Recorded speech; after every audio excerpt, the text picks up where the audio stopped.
Kita intro dulu. Kita mulakan kita punya podcast kita malam ini dengan bacaan Ummul Kitab Al-Fatihah. A'udzubillahi minasyaitonirrajim. Bismillahirrahmanirrahim. Alhamdulillahirrahmanirrahim. Maliki yaumiddin. Iyyaka na'budu wa iyyaka nasta'in. Ihdinas siratal mustaqim. Siratal ladzina an'amta 'alaihim ghairil maghdubi 'alaihim waladdallin. Okey. Bismillahirrahmanirrahim. Alhamdulillahirabbil alamin. Assalatu wassalamu ala asyrafil anbiya'i wal mursalin wa ala alihi washabbihi ajmain. Amma ba'd, subhanaka la 'ilma lana illa ma 'allamtana innaka antal hakim. Rabbi shrah li sadri wa yassir li amri wahlul 'uqdatam min lisani yafqahu qawli. Bismillahirrazi la yadurru ma ismi syai'un fil ard wa la fis sama' wa huwa samiul alim. Tawakkaltu 'ala Allah wa la haula wa la quwwata illa billahil azim. Assalamualaikum warahmatullahi semua. Apa khabar? Selamat malam. Malam ni malam Khamis lah kalau ikutkan kan, malam Khamis. Di mana saja anda berada, dan saya perhatikan begitu banyak sekali anak papa yang cuba untuk membuat komen-komen provokasi di bawah itu. Tak ada masalah, anda boleh komen provokasi, tetapi anda cubalah ibarat lalat yang cuba untuk menghurungi. Kalau saya rajin, saya akan layan anda dengan menepuk-nepuk anda menggunakan penampar lalat. Kalau tidak, saya biarkan saja untuk berbunyi-bunyi nyeng dan sebagainya, lantak anda ke situ, no problem. Kerana apa? Kerana kita ada satu agenda lebih berat lagi, yang lebih besar lagi pada malam ini, iaitu kita nak bersama-sama dengan seorang calon untuk adun di Negeri Selangor ini yang bertanding nun di utara Selangor, iaitu di dalam Parlimen Tanjung Karang, yang juga tuan-tuan sekalian merupakan seorang yang sangat-sangat hebat, seorang selebriti yang memang terkenal kerana pernah menjadi rujukan utama anak-anak kecil kita untuk mengaji. Bukan anak kecil saja, bahkan bapa-bapa orang tak ketika mengaji pun akan merujuk kepada beliau. Iaitulah bakal adun Sungai Burung, Al-Fadil, Ustaz Dr. Zamri Mantop. Apa khabar Ustaz? Baik, Papa Berry, apa khabar? Kita Nurul Islam pun dah masuk dah ni. Kita bagi dia masuk dulu sebelum kita teruskan. Sian, dia kan jagikan tak pasal-pasal kan. Nangis dia. Ya, masuk. Dia daripada UK ke dah balik Malaysia tu? Dia ada kat sini. Kebetulan dia orang kata apa, bercuti dekat dia punya study dia. Bercuti dengan dia punya pengajian dia, dan kini dia memang orang kata apa, kebetulan cuti dia tu bersekali dengan PRN. Memang cantik sangat lah tu kan. Ramai orang ingat dia balik Malaysia semata-mata kerana PRN, tapi sebenarnya dia memang balik Malaysia. Waalaikumsalam warahmatullahi wabarakatuh. Weh, kat mana tu? Sungai Besar? Kita di Sungai Besar ni, Sungai Besar. Tu dah Nurul Islam ada kat Sungai Besar, ambil kau. Itulah dia, Sungai Besar KL, Sungai Besar KL. Itulah hidup dia 24 jam. Kita silap tu Papa Berry. Kita jelajah satu Selangor. Sebab kita nak tumbangkan kerajaan, kita nak tumbangkan Pakatan Harapan. Ya, betul. Dan kita perhatikan yang Nurul Islam dan juga doktor, kita nampak anak-anak papa dekat bawah ini, komen mereka memang, kita nampak mereka sangat-sangat kurang kasih sayang. Saya tak tahu kenapa anak-anak papa ni kan begitu provokatif sekali kan, dengan komen-komen yang boleh katakan macam susah nak katalah mereka ni, macam tak apa sekolah sangat. Tapi tak apalah, tak ada masalah. Kita hargai sebenarnya seluruh rakyat Malaysia. Kita hargai mereka di mana-mana sahaja, kecuali anak-anak papa. Sebab anak-anak papa ni kan jenis dia memang orang kata apa, komen tak cukup akal sikit kan. Tapi tak apalah, tak ada masalah. Baik. Jadi Ustaz Dr. Zamri Mantop merupakan orang kata apa, pernah berceramah satu pentas dengan saya juga di orang kata apa, UDM, dan salah seorang daripada salah satu PDM dekat Sungai Burung, yang turut menampilkan ahli Parlimen Tanjung Karang, iaitu Profesor Dr. Zulkafli, Profesor Dr. Zulkafli, dan juga Tan Sri Noh Omar. Masa itu kita ada berempat lah. Saya, Ustaz Zamri, Dr. Zulkafli dan juga Tan Sri Noh Omar. 4 orang lah kita berceramah malam tu Nurul Islam. Dekat PDM tu. Masa tu memang best tau. Kehadiran pun puatilah, walaupun PDM kan, PDM je pun memang tempat yang kecil-kecil sangat. Yang memang jenis ceramah kelompok yang kita rasa 20-30 orang datang kan. Tapi kehadiran sangat-sangat memberangsangkan, alhamdulillah. Dan basically-nya Dr. Zamri akan orang kata apa, ada berapa orang sebenarnya Ustaz yang akan bertanding dekat Sungai Buruh ni Ustaz? Ya, bila kita baru lepas PRU 15 baru ni, agak kejutan sikit kerana ada 5 penjuru. Bila kita menyaksikan Parlimen. Parlimen. Okey. baru-baru ni. Terkejut. Ingatkan tu 5 parlimen, ingatkan tu 5 penjuru. Itulah. Adanya bebas, adanya Tun Mahathir dengan apa dulu apa tu? Pejuang, adanya PH, adanya BN, adanya Perikatan Nasional. Jadinya sebelum ni kita agak terkejut juga dengan calon yang ramai, walaupun ramai juga yang hilang deposit. Tapi pada kali ini seolah-olahnya mengisyaratkan kepada rakyat Malaysia, khususnya negeri Selangor dan Don Sungai Buloh hanya 2 penjuru sahaja. Ini bermakna seolah-olah rakyat terpaksa memilih A ataupun B sahaja. Baik ataupun buruk, hitam ataupun putih. Seolah-olahnya begitu sahajalah. Dan Ustaz calon nombor apa? Calon nombor 1 di kertas undi dan lawan saya calon nombor 2 lah. Dan Nurul sahabat di Permatang, satu lagi Don di Parlimen Tanjung Karang ni calon nombor 2. Cantiklah satu dua.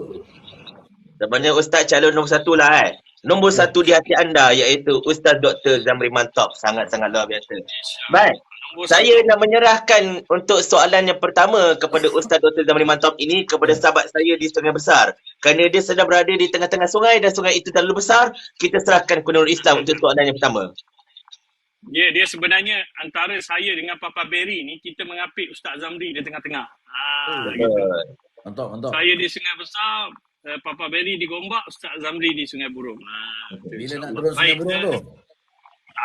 Tu insyaAllah. Lepas ni kita turun Sungai Burung. Okey. InsyaAllah. Apa ni, Ustaz Zamri, Dr. Zamri, kita rasanya ramai yang kita punya pendengar-pendengar dan juga kita punya viewers malam ni, dan juga saya rasa ramai rakyat Selangor ni bila kenal Ustaz Zamri ni, dia kenal sebagai artis selebriti dalam TV kan. Jadi dia tak tahu sebenarnya orang kenal dengan nama Ustaz Zamri Mantop. Bila bertanding ni tengok ada doktor kat depan tu. Ini main mana doktor kan? Doktor perubatan ke, doktor gigi ke kan? Jadi orang tak tahu. Jadi kat belakang tu Ustaz dah tunjuk sikit tu. Jadi mungkin Ustaz boleh bagi intro sikit macam mana latar belakang sikit, mungkin pendidikan sikit, kejaya sikit kan, supaya orang tahu calon Perikatan Nasional Don Sungai Burung ni apa dia punya cerita sebenarnya. Silakan Ustaz. Alhamdulillah, wassalatu wassalamu ala Rasulillah. Terima kasih Nurul Islam, Papa Berry dan para penonton The Papa Berry Show ke apa ni. Okey, live kan? Betul, Papa Berry Show, betul. Sila. Okey, yelah sebelum ni Ustaz Zamri Mantop, saya bertugas di balik daripada Jordan tu, bertugas dipostingkan di SMK Batu Muda, Kuala Lumpur, KL. Masa tu menetap di Rawang lah, pernah menjadi guru akademik di situ lah. Dalam sekitar 2005 pula saya dipinjamkan di bawah Kementerian Pendidikan tu ke antara jabatan kerajaan di Darul Quran Jakim lah, Kuala Kubu Baru. Tapi masih skim dia masih lagi DG, didik guru. Ketika itulah orang kata terpijak rezeki. TV9 mula membuat pilot project untuk rancangan reality TV. Sebab zaman tu sibuk reality TV, ada Malaysian Idol, ada Academic Fantasia, ada macam-macam lah. So Islamic punya pendekatan, dia cuba nak approach buat pilot project untuk Akademi Quran pula. Maka badan authority di Malaysia tu yang berkaitan dengan Quran adalah Darul Quran lah. So dia pergi, saya tercalon untuk menjadi juri, untuk memberikan komentar. Dan ketika itulah bermula episod mereka kata boleh jual program ni, dan di situlah detik permulaan saya aktif di televisyen. Dan ketika mana 2005 tu sehingga 2008 saya di Darul Quran, dan 2008 mengambil keputusan untuk berkarya sendiri, untuk berbisnes sendiri dalam training and consultant. Begitu juga dengan syarikat umrah. Sekarang ni ada Mantop Travel and Tour Sendian Berhad. Dalam pada itulah Mantop Travel tu sama dengan Ustaz ni? Ya. Saya salah seorang ahli lembaga pengarah dia lah. Ini baru tahu ni. Rupanya dia ada connection. Sebab mak mertua saya pun pergi umrah dengan Mantop Travel ni. Hebat. Servis dia pun mantap. Alhamdulillah. Jadi teruskan Ustaz. daripada perjalanan semenjak 2008 tu kita ada masa bekerja sendiri, jadi bos sendiri. Di situlah ada masa yang panjang saya mula menyambung pelajaran di peringkat master di Madinah International University. Ramai yang ingatkan ini dekat Madinah Al-Munawwarah, Saudi Arabia. Itu Universiti Islam Antarabangsa Madinah, ada perkataan Islam. Tetapi yang Medu kat Malaysia ni, dia cawangan Malaysia macam adik kembar jugalah daripada Universiti Islam Madinah tu. Dia tak ada perkataan Islam. Dia Madinah International University, Universiti Antarabangsa Madinah. Dia dulu mula-mula dekat Plaza Masalam, kini dah berpindah dekat Seri Petaling, yang dekat-dekat dengan Seri Petaling tu. Master dalam tafsir dan ulumul Quran. Alhamdulillah dapat Chairman Award. Begitu juga sambung pelajaran di universiti yang sama. Ingatkan nak pergi pula Universiti Malaya sebab dah universiti kat Malaysia, sebab dah puas dah jumpa Karinah Arab ni. Walaupun dekat medium Malaysia ni, tapi pensyarah-pensyarah dia, supervisor dia Arab lah ke. Jadi kita ingatkan nak pergi peringkat PhD ni ambil Malaysia punya lah. Tapi direzekikan, biasalah universiti pun nakkan calon-calon dan nama-nama mereka supaya boleh up, dia galakkan dan diberikan tawaran harga yang murah dan supervisor yang hebat untuk menyambung di universiti bersama, sama di tempat master yang saya ambil. Maka disambung juga dalam tafsir dan ulumul Quran di Madinah International University, PhD, Alhamdulillah. Di situlah dapat doktor, bukan doktor perubatan, doktor falsafah dalam tafsir dan ulumul Quran, dekat dengan kerjaya saya yang mula terkenal dalam Akademi Al-Quran, kemudian mari mengaji di TV dahulu dengan kanak-kanak. Sesuailah satu lah untuk mendalami dalam ilmu tafsir dan ulum Al-Quran ataupun sains Al-Quran. Begitulah status doktor saya, Alhamdulillah. Dan sempat saya menghabiskan doktor itu sebelum menjelang PRU yang ke-14. Itu kali pertama saya bertanding DUN Sungai Burung. Ini adalah kali kedua saya mencuba nasib DUN Sungai Burung dan siap PhD saya dan dapat keluar sijil tu. Memang dekat-dekat dengan PRU 14. Mojo sempat memakai title kali pertama pada PRU 14 yang dikatakan pas kononnya ketika itu bersendirian. Sebenarnya tak bersendirian juga. Dia ada gagasan sejahtera. Ada dengan Syekh Fadil Syekh dan ataupun kuasa ketiga lah ketika tu, tapi lebih terkenal PAS seolah-olah mendominasi. Dan pada kali ini PRU 15 inilah kali kedua, bermakna saya dah ada advantage untuk rakyat Sungai Burung khususnya mengenali saya semenjak PRU 14 dan diteruskan khidmat sehinggalah menjelang PRU 15 ini bagi DUN Sungai Burung untuk kali kedua memasuki DUN yang sama. Kali pertama tu kalah 2000 lebih dengan penyandang yang telah menyandang 4 musim berkhidmat, dan ini insya-Allah mencuba nasib kali yang kedua di bawah tiket Perikatan Nasional. Itulah dia. Baik. Terima kasih Ustaz Dr. Zamri. Sebelum kita pergi pada seterusnya tu, mungkin kita minta supaya kita punya viewers pada hari ini tolong tap screen dan juga share kita punya live pada hari ini. Kita jemput ramai lagi masuk sebab kita ada Dr. Zamri, calon DUN Sungai Burung pada hari ini. Dan saya nak tanya sikit lagi doktor. Tadi doktor ada sebut tentang menjadi ahli lembaga pengarah syarikat Mantap Travel. Ini bukan calang-calang ni. Kan, maknanya bila jadi ahli lembaga syarikat, doktor ada pengalaman untuk menguruskan sebuah syarikat dari sudut corporate governance dia, dari sudut financial governance dia kan. Memang biasa dengan pengurusan sebuah syarikat ni. Boleh share sikit macam mana pengalaman duduk dalam board syarikat ni? Ya, baik. Sebelum tu saya rasa ramai juga TikTokers dan yang melihat live dalam TikTok ni bertanya mana datang Mantap tu. Sebelum menjawab tu saya jawab secara cepat, iaitu Mantap ni ketika mana rancangan Akademi Al-Quran kali pertama tu, musim pertama tu, Johan dia adalah Abdullah Fahmi. Saya juri dalam final tu sebab bacaan dia hari tu luar biasa daripada sebelum-sebelum ni. Jadi saya komen bacaan anda, tak ada satu benda yang saya nak komen. Sangat mantap. So atas lagi daripada mantap tu dipanggil mantap. Kira pecah dewan lah masa tu. Tergelak. Semenjak tu kalau nak sebut yang power ataupun hebat, saya selalu menggunakan perkataan mantap, mantap, mantap. Maka orang lekatlah perkataan Ustaz Mantap tu. Sejurus selepas tu saya register company, mula-mula dengan Mantap Training dulu. And consultancy Sdn Bhd. Training dahulu, biasa dengan sekolah, kanak-kanak, remaja, badan-badan korporat, surau, masjid. Itu human development lah, satu minat saya. Dan kemudian dikembangkan dengan Mantap Travel tadi lah. So bila menceritakan tentang pengurusan tentang company ni, dia bukan satu benda yang mudah lah. Tambah pula bila kita nak menguruskan dana-dana orang awam kan, yang mencecah kadang-kadang juta-juta ni dah biasa lah. Dia perlukan satu komitmen yang tak berbelah bagilah, yang bersungguh-sungguh dalam keadaan kita pernah mengalami PKP, industri pelancongan off sama sekali di seluruh dunia. Kita merasai peritnya ketika itu. Ya, dah sedangkan dana yang melibatkan pelancongan ini bilion, ya. Saya lupa figure tepat dia, tapi tak kurang yang menyumbang lebih kurang 80 bilion. Kurang lebih begitulah. Telah freeze ketika mana PKP. Tapi sebelum tu kita bermula dengan cara tidak menggunakan strategi pinjaman ataupun menggunakan kewangan yang besar, tapi kita bermula dengan kosong.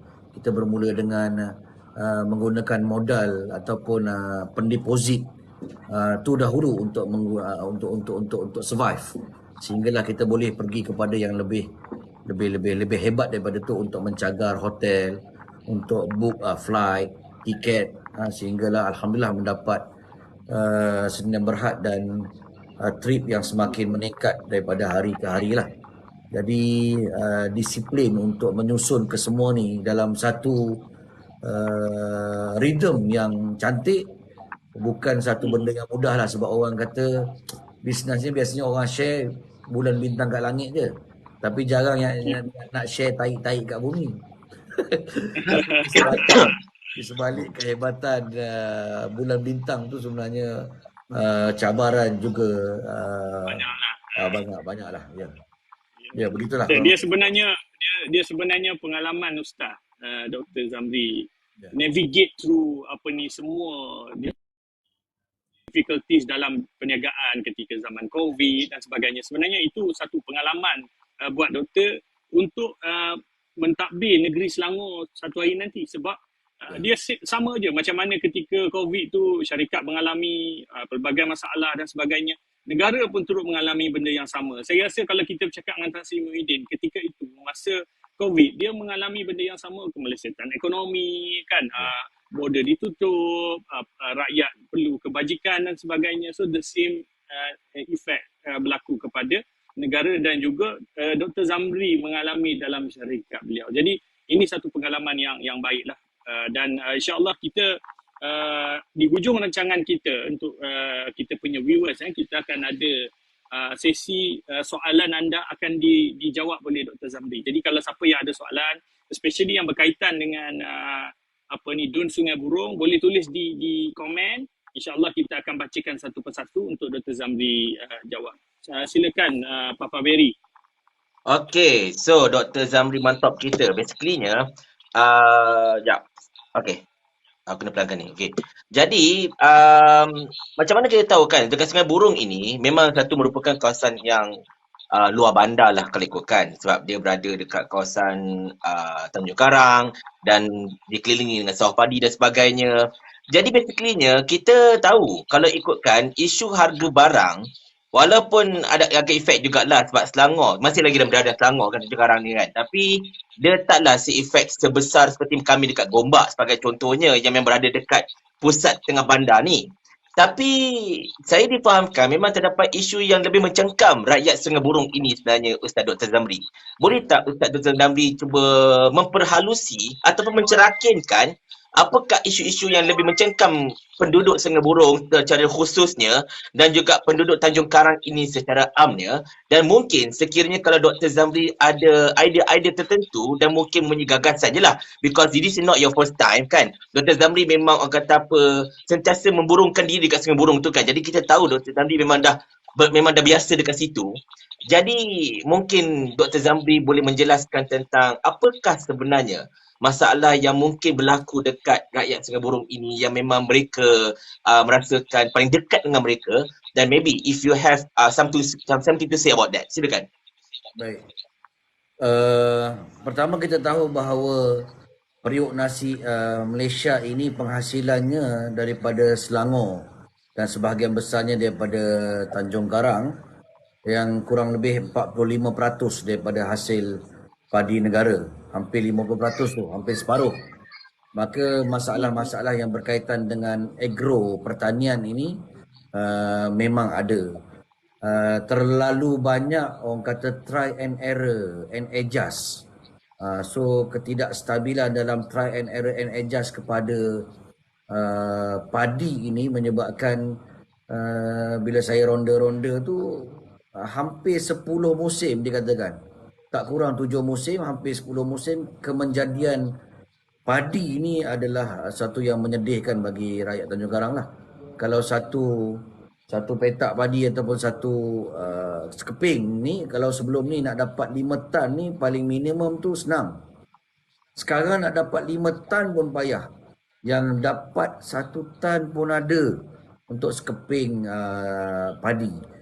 So di mana masalahnya tu bila kita cuba dalami antaranya, sebab kerana eksperimen tadilah yang saya sebut tadi. Dia mula-mula sebelum ni benih padi tu satu, kali ni dia nak cuba pelbagai pula benih. Jadi mungkin kepelbagaian benih yang terlampau banyak ni menjadikan kestabilan padi tu untuk hidup tu dia ada masalah sikit. Ketika mana BLB agak dapat terkawal virus tu dia dengan racun-racun yang disediakan, tak kurang juga ulat batang yang nampak macam padi tu nak naik, tapi tiba-tiba ada ulat tu macam kupu-kupu tu yang blok makan, tengok-tengok kosong padi tu. Ini juga sesuatu benda yang memeningkan, dan tak ada satu tindakan yang agak drastik daripada kerajaan pusat maupun negeri untuk serius menangani masalah padi inilah. Saya sempat ketika baru-baru ni, macam saya sharekan dengan Papa Berry sebelum ni live, bagaimana Menteri Keterjaminan Makanan ya, Mat Sabu yang terkenal dengan naik lembu sado baru-baru ini turun ke Tanjung Karang untuk membuat satu program pertanian lah. Dan saya mengikuti ucapan dasar dan utama beliau. Dia hanya dalam keadaan hampir 10 musim petani-petani, ada yang ramai juga yang tak jadi, ada yang jadi tu ada juga, tapi overall merosot. Dia hanya katakan padi ni kena mau rajin saja, rajin kerja lebih sikit, insya-Allah jadi. Seorang menteri yang mempunyai dasar, ada kuasa, ada bajet, hanya mengatakan benda yang orang awam pun boleh cakap.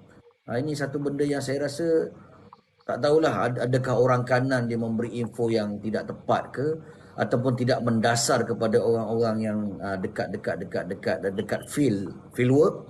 Ini satu benda yang perlu ditengok balik. So bila kemenjadian hasil padi ini merosot dalam keadaan kita dengar bulan Julai ekspor daripada India padi mula diberhentikan, begitu juga kebergantungan padi kita lebih kurang 40% daripada import dan daripada negara-negara selain daripada India, mungkin Thailand juga menyusul. Ini adalah satu benda yang cukup merisaukan lah, sebab kita rasa kalau orang Melayu ni tak makan roti boleh bincang lagi, tapi kalau tak boleh makan nasi mengamuk. Jadi padi ni serius. Jadi saya yang terdekat ni adalah satu yang dipanggil short term punya planning, diumumkan oleh MB Selangor yang turun ke Sungai Sirih, tempat yang peramai pengundi sekali di Don Sungai Burong ni. datang mengumumkan akan memberikan kepada 2,500 petani di Kuala Selangor. Kuala Selangor ni biasanya start daripada Tanjung Karang lah, sehingga sepadan sebelum masuk Sabak Bernam ataupun Sungai Besar tu sebanyak 2,500. Tapi kalau keseluruhannya untuk padi dekat Selangor ni 9,000. Tapi saya fokuskan dekat Tanjung Karang ni 2,500 untuk diberikan insentif kepada golongan sasar 2,500 ini sebanyak RM300. Tapi bila saya ronda-ronda, turun padam, mendekati petani-petani ni, dia dah mula marah. Sebab saya difahamkan lebih kurang 10 hingga 20% sahaja yang dapat seperti mana yang dijanjikan. Yang lain relax. Soalannya, dalam keadaan kemenjadian padi yang sebegitu rupa, insentif yang dijanjikan RM300 untuk menyuntik kepada mereka yang terkesan ini tak dapat.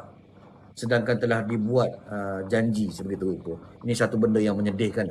Kemudian eksperimen yang banyak yang saya nak sebutkan tadi berkaitan padi ini, mereka seolah-olah menyatakan badan yang berkaitan dengan padi ni, IADA, begitu juga pertanian ini, dia seolah-olah berteori. Saya tak nak komen banyak sangat sebab kita kena tengok dua sudut. Di peringkat pengurusan yang mungkin ada resources tertentu. Dalam masa yang sama, di peringkat mereka yang menjalankan pertanian dah berpuluh-puluh tahun tu. So kita kena tengok dua aspek bersekali.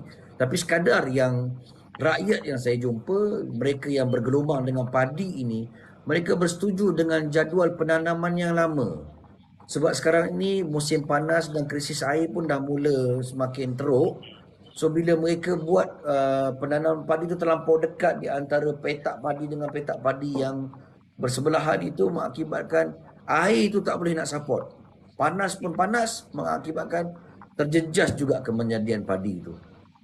So dia kata lebih cantik untuk yang macam lama dulu. Buat tu lebih kurang ada serang sebulan baru next, sebulan baru next, barulah air tu cukup untuk dibekalkan. Sebab air untuk bagi tanaman padi ni adalah satu benda yang bread and butter lah. Berbanding orang kata baja dan racun, air ni adalah antara benda yang sangat penting. Tapi mereka tak dapat bekalan air yang begitu mencukupi, dan ini saya nak buat report esok kepada jabatan yang berkenaan di berhampiran Sungai Burong ini untuk apakah sebenarnya isunya yang boleh dibantu supaya kemenjadian padi ini tak mencecah 10 musim ketidakjadiannya lah. Itu masalah yang utama. Bagi nelayan pula, agro pertanian ini, banyaknya pukat-pukat yang haram tau, yang dinamakan pukat naga. Pukat naga ni dia mengakibatkan nelayan-nelayan kecil ni dia tak boleh nak hantar pukat dia, nak menjala, nak lepas bot pun tak boleh, tersekat. So penguatkuasaan kami difahamkan terlampau lemah. Bila report datang sekejap, tak lama jadi balik. Taikun-taikun yang seolah-olah telah membayar kepada, seolah-olah ya, telah membayar kepada penguatkuasa ni, sampai kita ambil nombor penguatkuasa tu, beberapa nelayan ambil nombor penguatkuasa tu supaya sentiasa boleh keep in touch, boleh direct untuk kalau misalnya yang penebar jala naga ini boleh dibentras sama sekali. Tapi tengok-tengok bila kita dapat, selalu report, keep in touch, difahamkan, ditukarkan pula ke tempat lain. Bila di call, oh saya dah dipindahkan ke tempat lain. So pendapatan mereka untuk ikan di laut kecil ini cukup drop yang luar biasa. Maka bila kita dengar benda-benda ni, kita rasa macam nak melintas air mata lah juga. Walaupun di celah-celah kesusahan orang yang menanam padi dan nelayan itu, ada juga mereka yang berjaya. Tapi mereka yang berjaya tu tak banyak lah. Cuma saya bagi semangat short term kepada nelayan dan pesawah ini. Kita ambil semangat kepada mereka yang berjaya. Dalam pada orang tak boleh nak dapat 5 tan padi tadi, ada juga yang boleh capai 8 tan, 9 tan, ada juga tapi tak ramai. Begitu juga nelayan tadi yang tak dapat, nelayan kecil tu ada juga yang boleh dapat tangkapan yang dia orang sentiasa kat mulut mereka bersyukur, Alhamdulillah. Saya kata tolong ambil model-model insan yang berjaya ni, duplicate sebiji. Jangan buat teori pelik-pelik, duplicate sebiji. Macam mana dia keluar, macam mana dia buat, macam mana ibadah dia, macam mana support system dia. Moga-moga ada sinar yang baik lah untuk perkara tersebut. Dua benda ni cukup menghantui lah. Yang lain tu saya tengok alhamdulillah masyarakat Tanjung Karang mula bergerak kepada agro pelancongan pula. Kalau Tuan Nurul Islam dan Papa Berry perasan dan tengok TikTok saya dah mula banyak menyokong mereka ni membuat review-review. Sebab dalam agro pelancongan ni orang biasa fokus dua. Tempat mana nak tidur bila melancong, tempat mana makan sedap. Ya, betul. Maka saya banyak membuat review kepada homestay-homestay khususnya yang ada swimming pool, termasuk tempat-tempat makanan yang sedap kat Tanjung Karang ini, direview supaya membantu serba sedikit usahawan-usahawan ini untuk melonjakkan Tanjung Karang khususnya Don Sungai Burom bukan saja agro pertanian tetapi menjadi agro pelancongan. Dan alhamdulillah seorang sekarang ni berebut-rebut pula orang nak buat homestay dan tak cukup-cukup tangan toke-toke swimming pool ni untuk membuat pool-pool di kampung-kampung. Kerana sambutan yang luar biasa dan jiran saya pun betul-betul jiran ni sebelah rumah memang ada buat homestay. Boleh katakan yang ada pool, boleh katakan tak menang tangan Sabtu Ahad sentiasa penuh sampai full book bulan 12. So ini mula merangkak kepada agro pelancongan pula. Dan semalam kalau tuan-tuan tengok TikTok saya, ada sedikit persatuan penjaja yang nak berdialog dengan kita tapi dia halang. Tak apalah, dia halang tu kita malah nak timbulkan provokasi. Orang PN ni baik, kita jenis tak ganas-ganas, tak suka mencarut, tak suka nak bergaduh, tak suka nak buat gaya-gaya anak Papa Non yang entah apa-apa tadi cakapnya. Kita tarik diri lah. Tetapi program dijalankan dan mereka ni juga sebenarnya berpotensi sebab food court yang Tan Sri Noh yang bersama Perikatan Nasional sekarang ini yang telah usahakan satu bumbung ataupun macam dewan terbuka tu. Sebab sebelum ni mereka bila hujan dan ribut hanya pakai kemah, banyak terjejas. Bila hujan, bila ribut lebih sikit, orang pun tak berani nak datang, jajaan mereka tak laku. Jadi kita buat satu bumbung terbuka yang agak besar untuk penjaja-penjaja ni dan mereka ada persatuan tersendiri dan makanan mereka ni memang superb. Pecalnya, sotonya walaupun jalanan menjadi terikmat. Saya yakin satu ketika nanti mungkin ada satu food court yang boleh dibanggakan bertahap antarabangsa macam di Singapura, macam di Vietnam, macam di Thailand dan salah satu tempatnya tu mungkin di Tanjung Karang, di Don Sungai Burom. Dan potensi ini kita akan bantu insya-Allah. Wallahualam. Mantap. Memang apa ni, kalau kita dengar penjelasan daripada Dr. Zamri tadi, memang mantap segala usaha yang dibuat untuk membangunkan Dun Sungai Burom. Ini belum lagi menjadi adun kan, baru calon, maknanya dah ada visi, dah ada wawasan untuk membantu. Saya tertarik, sangat tertarik dengan idea agrotourism tu. Memang sekarang ni kita boleh move one step further untuk membangunkan agro ni dengan apa ni kita panggil masukkan agrotourism dalam tourism dalam agro dan kita boleh promotekan agrotourism. Saya yakin insya-Allah benda ni boleh berjaya. Lagi-lagi Sungai Burom, Tanjung Karang memiliki banyak hotspot yang menarik. Jadi insya-Allah semoga Dr. Zamri berjaya dan dapat melaksanakan semua perkara tersebut.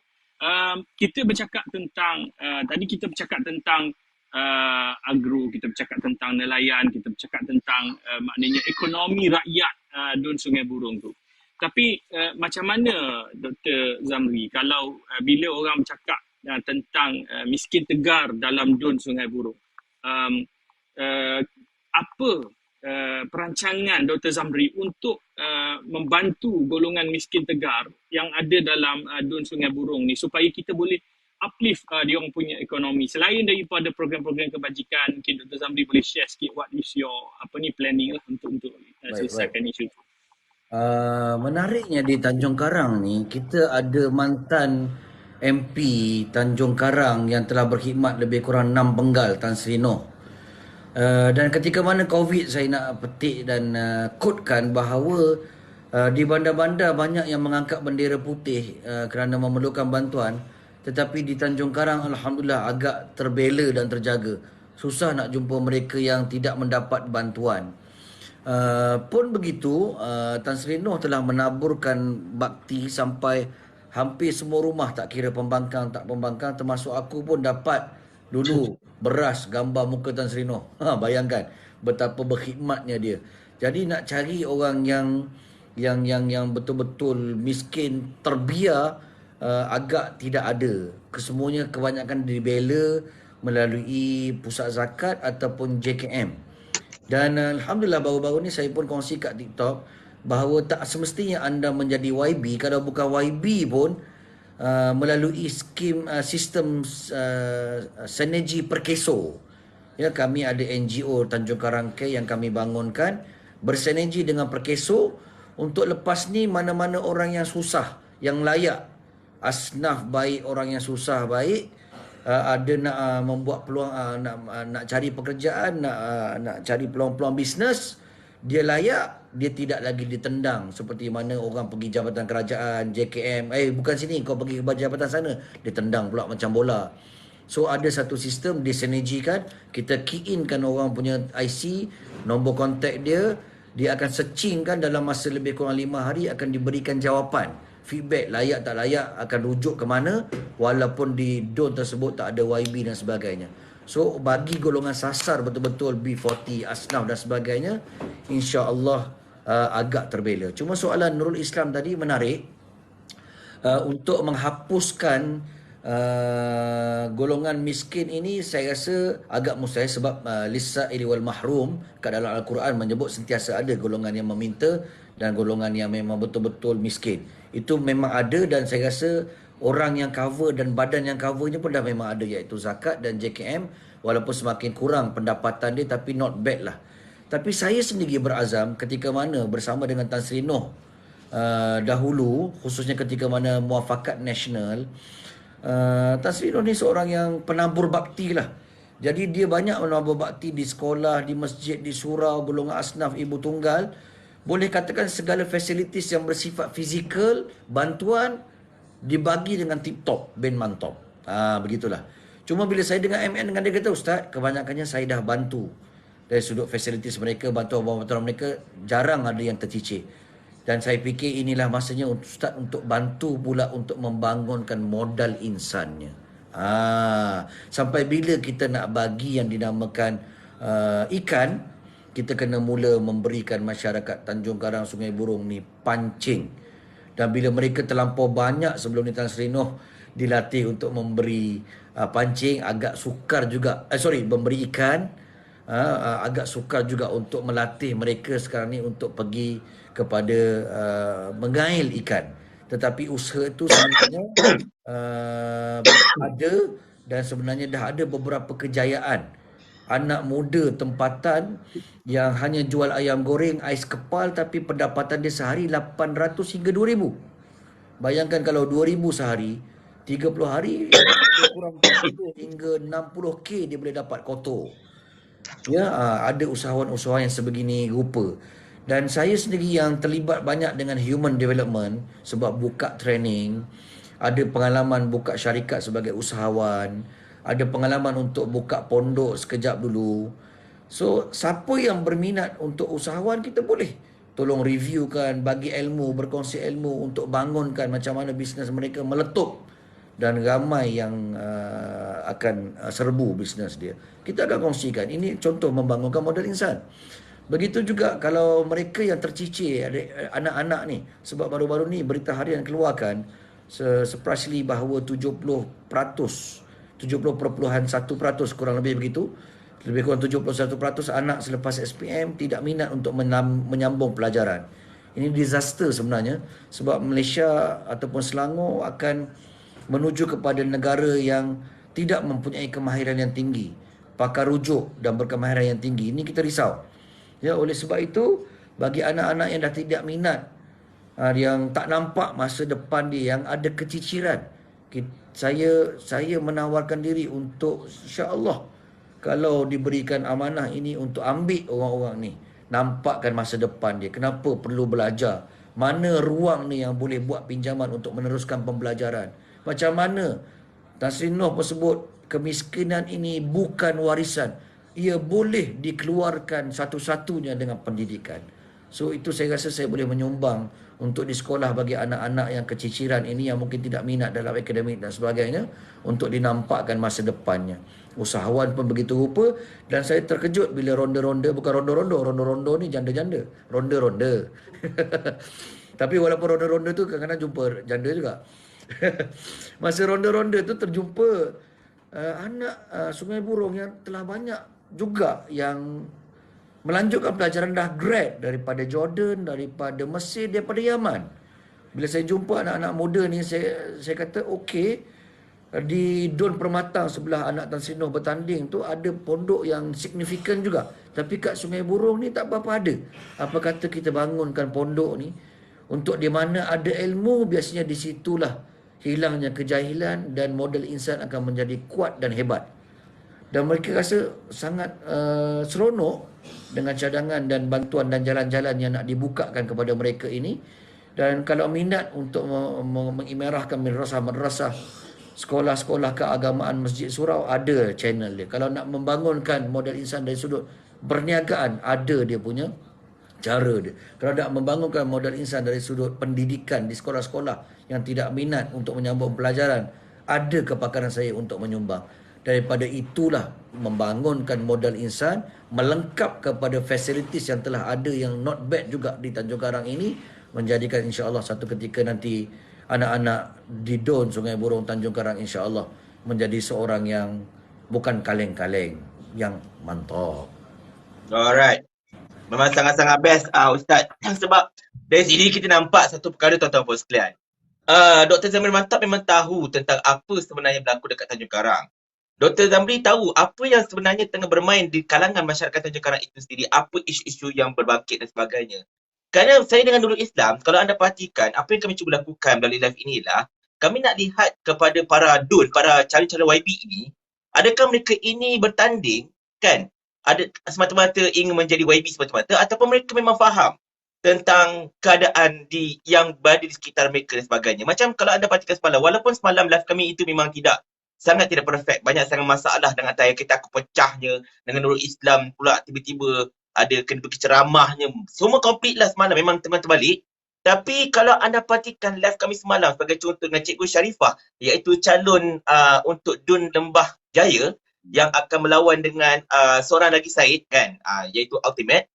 Cikgu Sharifah memang nampak sangat-sangat orang kata apa, cerah dengan apa yang berlaku di sekeliling Lembah Jaya. Dia tahu selok-belok, belakang lorong sana ada masalah, belakang parit sini ada isu, belakang rumah orang itu ada masalah. Macam-macam benda yang sangat-sangat, saya rasa, wow, benda ini memang sangat-sangat best dan tidak, orang-orang yang hebat seperti ini, tidak boleh kita sia-siakan dengan tidak melantik mereka menjadi adun dekat kawasan tersebut. Macam tu dengan Dr. Zamri, kita nampak bahawa dia bukan sekadar tahu tentang masalah yang tengah berlaku dekat Tanjung Karang sebagainya, khususnya Sungai Burong, tapi beliau juga ada vision, iaitu di mana beliau telah nampak potensi agro pelancongan ini sebagai satu tempat untuk orang kata apa, bukan sekadar nak tambah-tambah pendapatan, tetapi lebih kepada satu industri lain whatsoever untuk sama-sama seiring dengan industri pertanian padi dan juga nelayan yang memang sudah berada dekat Tanjung Karang sekian lama. Kiranya nak melakukan satu anjakan lah, satu phase out. Bukan sekadar bergantung kepada pertanian semata-mata, tetapi ada lagi satu sumber yang boleh kita katakan sebagai most sustainable source of income for the people of Tanjung Karang. Ni aku cakap orang putih ni, anak papa faham ke ni masalahnya? Okey. Jadi, tapi nak cakap orang putih ni, nanti aku harap Nurul Islam jangan cakap orang putih. Kadang kejang kagang, bergabuk kau jadinya. Ya, kau memang tu UK tu. Alright. Saya nak keluar kejap, Dr. Zamri, daripada kerangka, jangan burung. Saya nak pergi ke isu negeri sikit. Isu negeri ni memang satu isu yang sangat-sangat panas dah sebenarnya dan memang dibangkitkan sekarang ini oleh YB Bara. Saya dah jemput dia banyak kali naik tapi dia tak dapat sebab sekarang ni dia tengah menguruskan live untuk Rina Harun. Dan insyaAllah kejap lagi bila dia ada masa lapang, bila dia dah selesai, dia akan naik untuk bersama-sama kita mungkinlah dalam the last 5 minutes ke apa-apa ke Wallahualam. Alright. Cumanya saya tertarik bila pendedahan YB Bara ini berkenaan dengan peruntukan oleh kerajaan negeri dalam bajet untuk Jabatan Agama Islam Selangor yang semakin berkurang dan semakin sedikit di bawah Amiruddin Syari. Okey, saya tidak dapat bacakan jumlahnya berapa. Kalau anda mahu tahu berapa jumlah dia, anda boleh pergi ke TikTok YB Bara. Di situ dia ada segala details, dia ada segala fakta, siap ada rujukan nombor-nombor itu lagi. Jadi saya tidak mahu quote nombor-nombor yang tak betul dan tidak saman. Jadi cukuplah kalau saya katakan secara faktanya perbelanjaan ataupun peruntukan untuk Jabatan Agama Islam di Negeri Selangor ini adalah sangat-sangat kurang, terutamanya kalau kita bandingkan dengan apa yang telah diberikan ketika zaman Azmin Ali. Alright. Tetapi ada juga anak bapa menyatakan bahawa tak biasalah ini, kalau peruntukan kita kurang tak ada masalah sebab kita memang dah jaga agama Islam dan sebagainya kat Selangor, bla bla bla sebagainya. Tetapi kan dalam masa yang sama juga Dr. Zamri dan Dr. boleh testament benda ini, bilangan umat Islam dekat negeri Selangor ini semakin lama semakin bertambah disebabkan oleh kelahiran, penghijrahan dan macam-macam perkara lagi. Kita tidak boleh menolak hakikat yang negeri Selangor ini merupakan negeri tumpuan orang-orang luar Selangor. Mereka akan datang menetap dekat Selangor, baik untuk kerja, untuk berniaga dan macam-macam lagi, kelahiran-kelahiran baru dan sebagainya. Jadi untuk bilangan orang Islam dekat negeri Selangor ini semakin lama semakin meningkat. Setuju Doktor kan?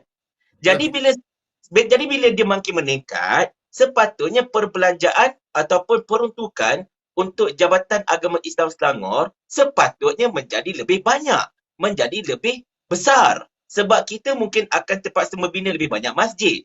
Kita mungkin terpaksa menguruskan lebih banyak surau. Kita kena banyak ada peruntukan-peruntukan untuk sekolah-sekolah Islam dan sebagainya yang di bawah kelolaan JAIS. Tetapi apa yang berlaku sekarang sebaliknya, iaitu peruntukan untuk Jabatan Agama Islam semakin kurang pula di bawah Amiruddin. Seolah-olahnya memberikan gambaran betapa kerajaan Selangor pada ketika ini, iaitu di bawah Amiruddin, kurang berminat untuk memantapkan institusi Islam dekat Selangor ini. Dan seterusnya boleh saya katakan ini merupakan satu tamparan kepada institusi Diraja Selangor. Sebab macam mana kita tahu kan, Sultan Selangor ialah ketua agama untuk negeri Selangor. Memberikan peruntukan kurang kepada JAIS seolah-olah memberikan isyarat bahawa aku tidak berminat sangat untuk memberikan peruntukan banyak kepada agama dekat Selangor ini. Dalam arti kata lain, aku tak minat dengan benda-benda apa berkaitan agama Islam. So Sultan, you just shut up and just take the money. Macam tu lah kiranya. Kan? Itu secara longgar lah. Bukanlah kita nak kata harfiah macam tu. Jadi sebagai seorang yang memang eloquent dengan apa-apa sahaja berkaitan dengan agama Islam, Dr. Zamri sendiri pun banyak berurusan dengan JAIS dan sebagainya. Jadi mungkin sekiranya kalau Dr. Zamri Mantop ada sedikit pandangan berkenaan dengan perkara itu. The floor is yours. Okey, sebelum tu saya agak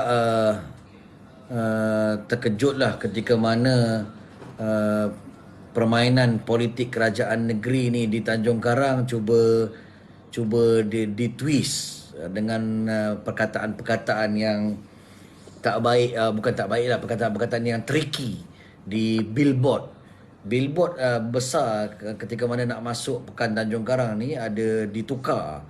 Yang terkini background dia merah, poster boynya Amiruddin MB, dan dia punya perkataan Islam adalah agama persekutuan.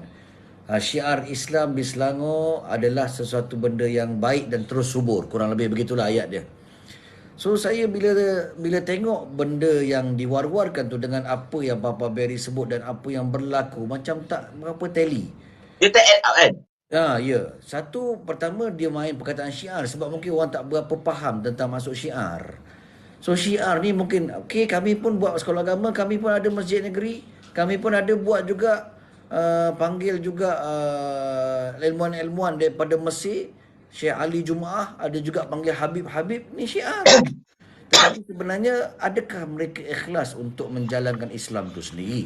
Ini satu tanda soal yang perlu diukur dengan kayu ukur yang lebih jelas lah.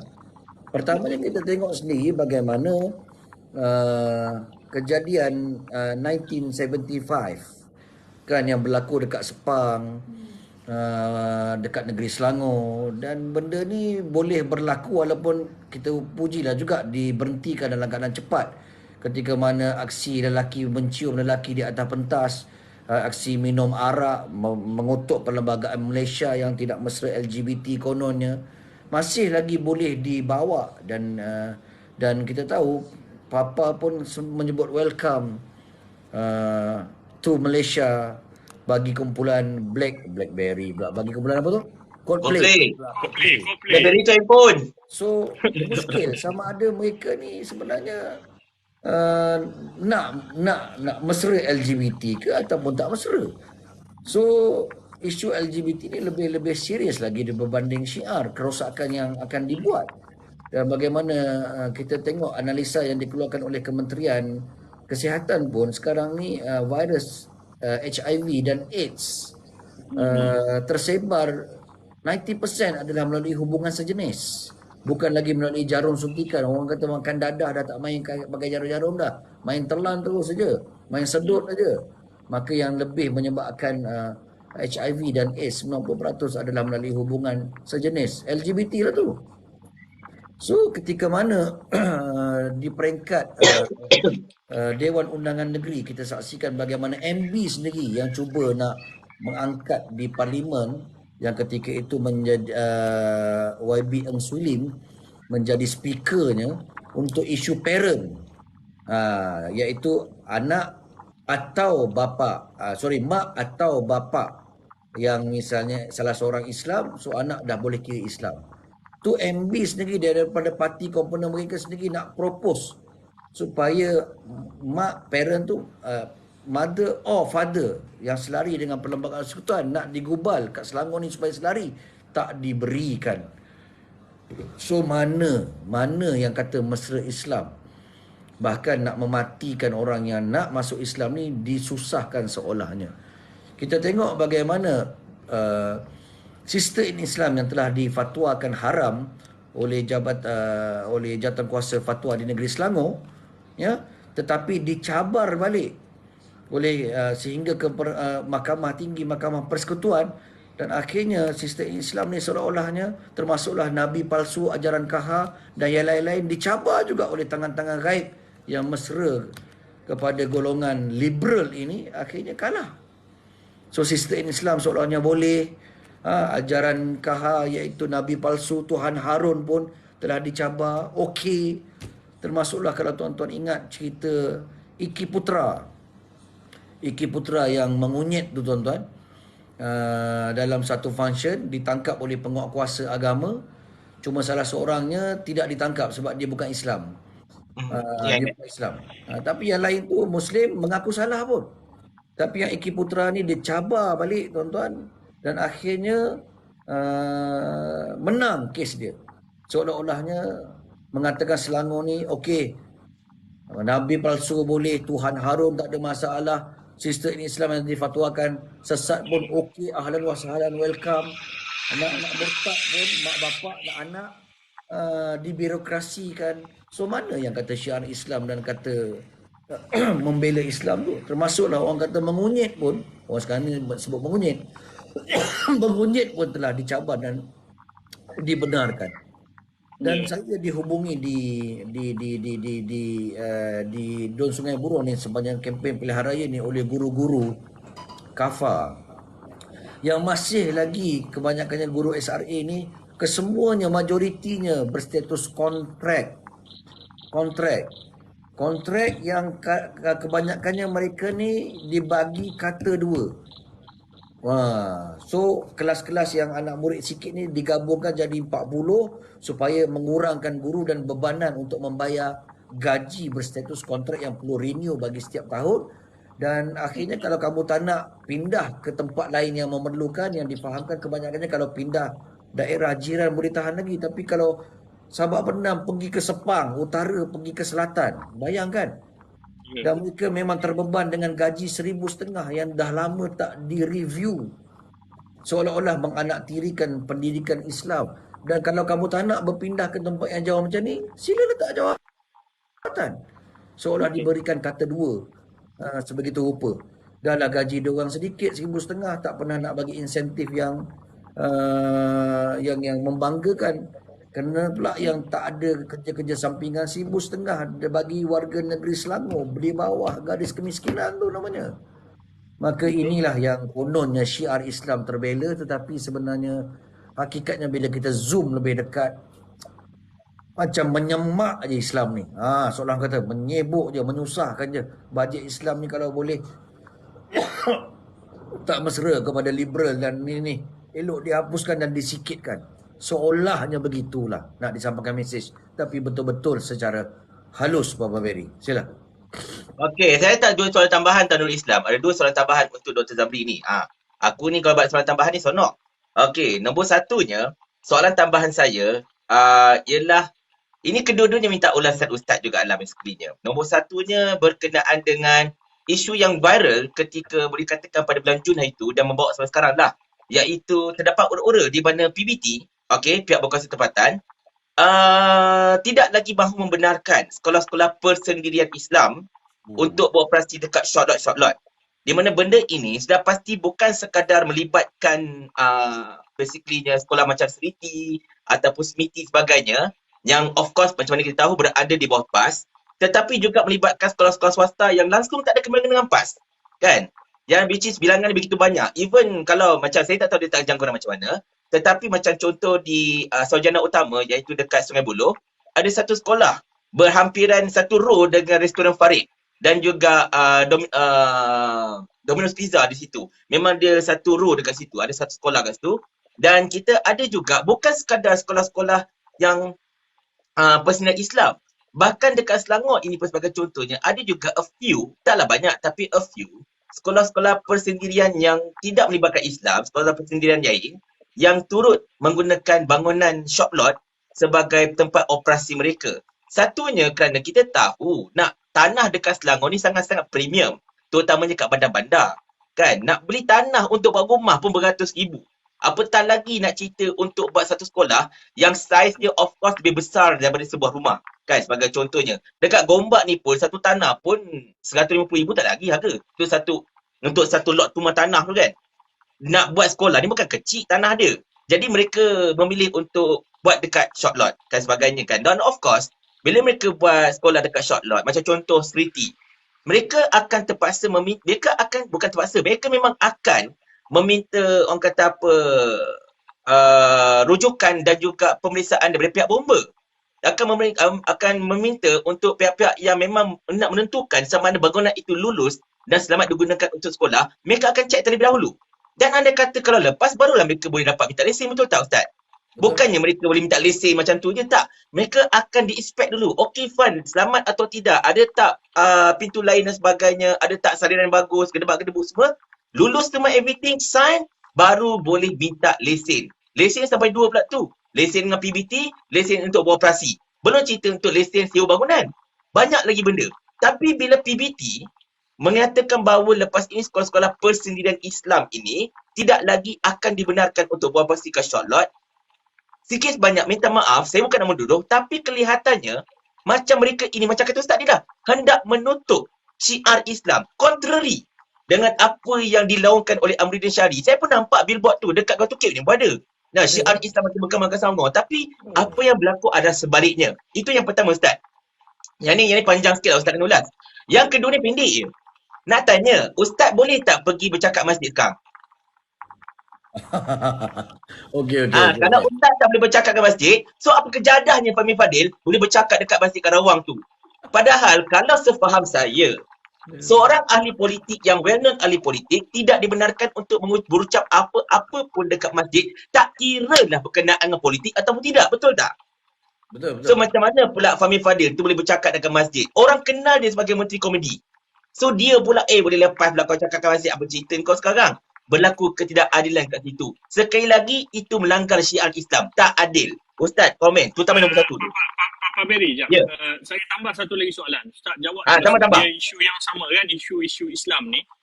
Kita tengok Sultan Duli Yang Mulia Sultan Selangor adalah individu yang ke depan dalam isu kalimat Allah. Dia banyak keluarkan pandangan, dia banyak melalui MAIS dan sebagainya. Dia sangat concern tentang isu penggunaan kalimat Allah. Tapi apa yang berlaku bila kerajaan Papan Non ni naik, benda pertama dia buat, senyap-senyap dia tarik balik rayuan.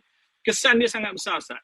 Maknanya selepas ni kalau mana-mana orang bukan Islam nak cetak majalah, cetak buku agama mereka menggunakan kalimat Allah, pihak berkuasa dah tak ada sebarang punca kuasa untuk menyekat benda tu. Jadi sekarang ni apa yang berlaku ni jelas menunjukkan kerajaan Papan Non ni tidak langsung mempertahankan kesucian Islam. Mungkin Ustaz boleh ulas sekali tiga-tiga perkara tersebut. Baik. Saya mulakan dengan soalan pendek dulu tentang pentauliahan. Ya, betul. Kita ikut saluran nak mengajar ada tauliah supaya keadaan Islam Ada tauliah supaya keadaan Islam. Halo, okey, baik. Maka saya sendiri meminta ada tauliah supaya keadaan Islam. Halo, okey, baik. Hello? Maka saya sendiri meminta Kejap. Hai, ada orang report live aku ke? Ada orang report live aku ke? Jangan report-report bang. Aku cakap benda betul ni. Jangan jadi bacul report live orang. Kan? Kalau rasa tak puas hati, one on one lah datang dekat Gombak. Kan? Jangan report live orang. Kita sekarang membicarakan tentang benda yang betul. Kita berbicara tentang benda yang memang tengah berlaku dekat Negeri Selangor ni. Aku anak Selangor tau. Aku berhak tanya. Yang tengah nak jawab tu ialah bakal adun dekat Negeri Selangor. Dekat Tanjung Karang. Engkau anak papa yang bukan anak Selangor asal sibuk-sibuk ada report. Sembang lebih. Kau tak puas hati? Mai datang Gombak. Kita cerita banyak kat situ. Macam? Sembang. Jangan report lah. Busuk tau panggil biasa report macam ni. Orang nak cerita benda jelek. Bagus juga Papa Berry, dia orang sabotaj. Kita punya viewer ni makin meningkat ni, makin menaik. Teruskan teruskan share, kita panggil ramai-ramai untuk masuk dan dengar penjelasan Ustaz. Meningkat ni, makin menaik. Teruskan teruskan share, kita panggil ramai-ramai untuk masuk. Tengok double suara dia dia. Ni makin menaik. Teruskan teruskan share, kita panggil ramai-ramai untuk masuk. Tengok double suara dia dia. Ni makin menaik. Teruskan teruskan share, kita panggil Ustaz Zamri cuba keluar masuk balik live. Saya turunkan balik Ustaz Zamri jap.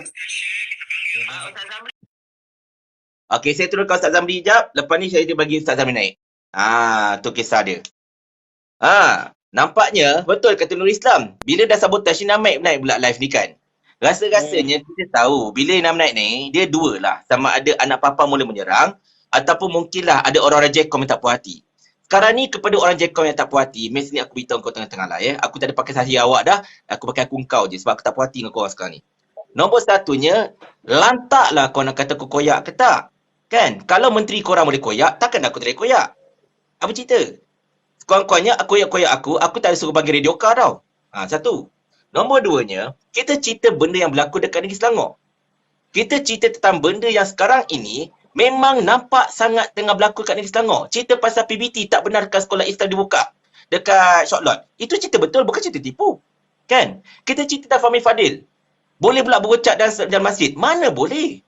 Itu adalah merupakan larangan yang memang telah termaktub dalam Negeri Selangor ini. Mana boleh orang politik, itu titah sultan Selangor. Tak boleh orang politik berucap dalam masjid. Dia tak sebut pun tak boleh orang politik cerita politik dalam masjid.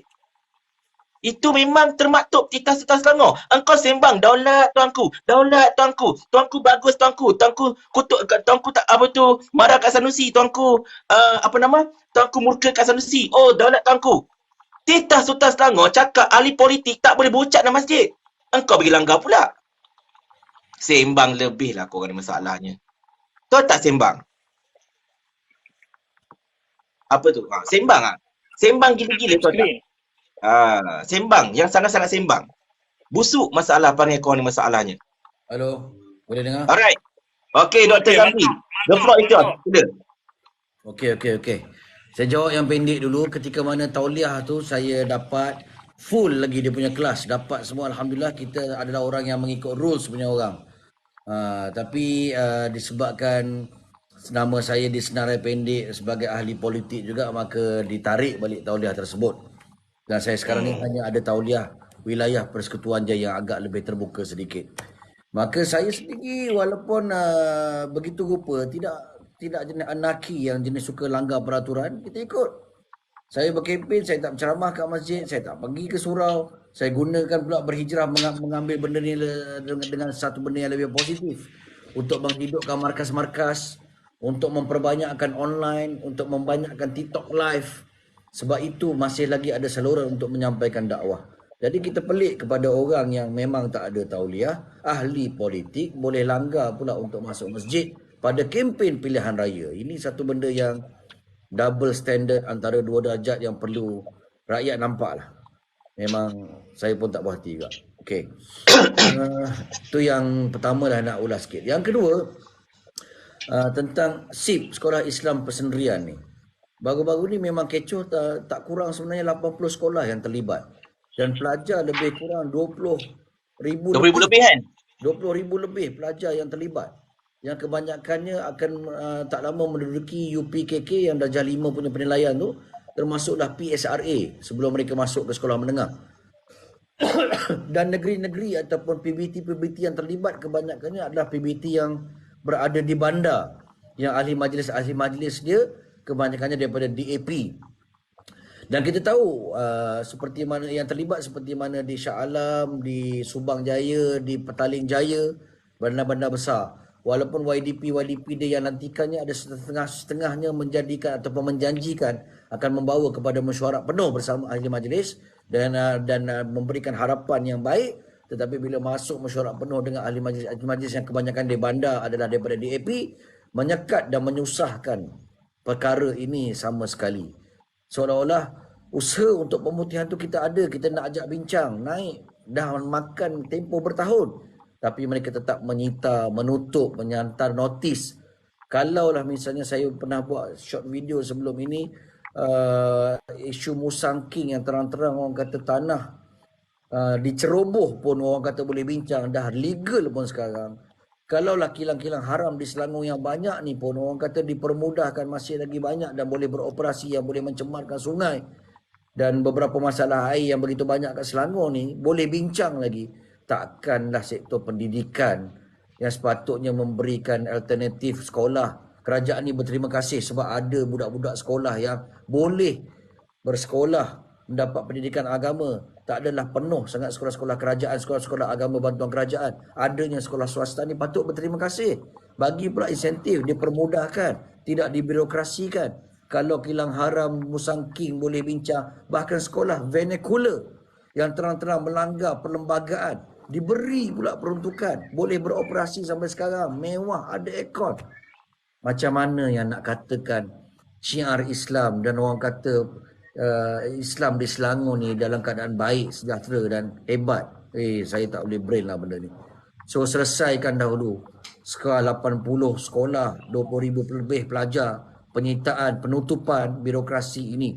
Tunjukkan, barulah kita boleh trust bahawa syiar Islam dan nak melaksanakan, membantu golongan-golongan mereka yang berhati mulia nak membuat pendidikan kepada anak-anak Selangor ini untuk dipermudahkan.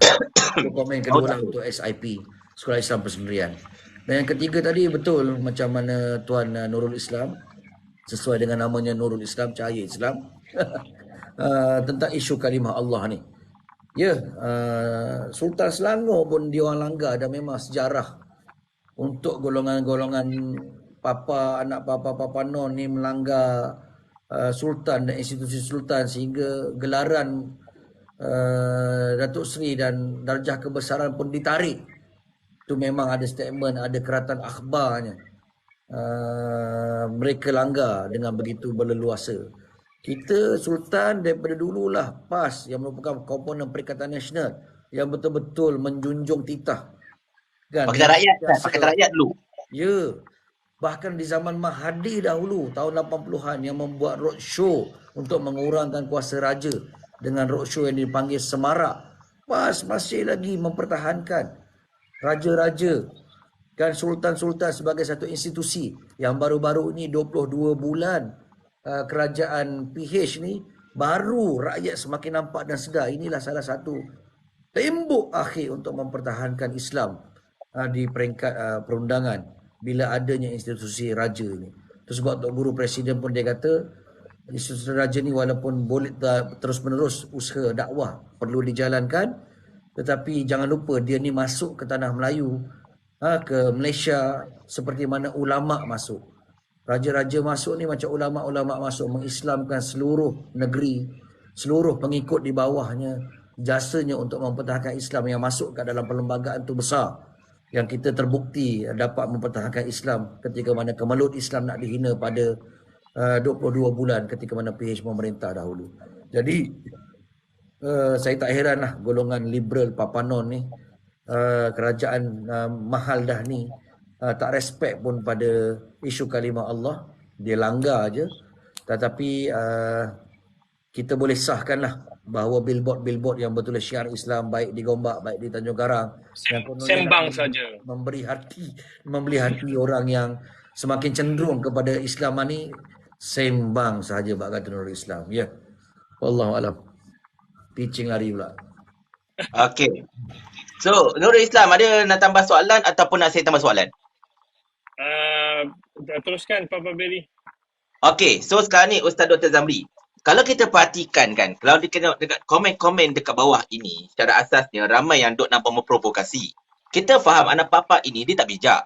Dia sangat tak cerdik. Kalau dia cerdik, dia tak sokong Pakatan Harapan. Itu masalah dia. Tapi kerana mereka ini tak berapa cerdik, maka mereka menyokong Pakatan Harapan, maka komen-komen mereka juga merupakan komen-komen yang tak cerdik.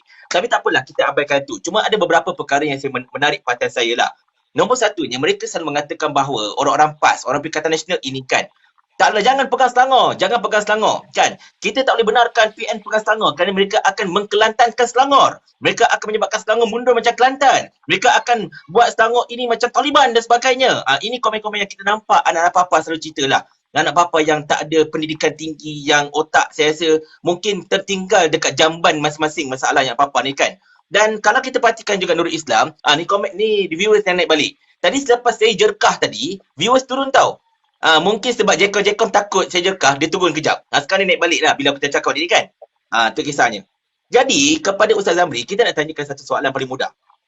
Sebagai seorang yang memang terlibat dengan agama Islam, di mana selalu sangat kita ini fitnah. Orang-orang Islam ni selalu difitnah sebagai agenda kepada kemunduran. Mereka selalu menggunakan Kelantan sebagai satu, whipping stone, di mana, Selangor akan jadi macam Kelantan. Jangan Kelantankan Selangor dan sebagainya kan. Padahal dalam ceramah saya bersama-sama Ustaz, saya dah cakap dekat penduduk Kelantan Burung bahawa Selangor tetap Selangor. Sebab Selangor ini memang dah maju. Tapi mungkin kalau Dr. Zamri adalah mungkin nak menambahkan ayat tersebut, saya minta tolong Ustaz Zamri cakap betul-betul tentang bagaimanakah Perikatan Nasional ini bukan sekadar akan mengekalkan kemajuan Selangor, tetapi akan lebih majukan Selangor lagi kerana perbezaan situasi antara Selangor dan Kelantan, dan juga apa yang PN secara dasarnya, walaupun belum ada manifesto lagi kan, secara dasarnya apa yang PN boleh tawarkan kepada rakyat Selangor bagi membuktikan once and for all betapa Selangor ini tidak akan dikelantankan. Sila Ustaz. Baik.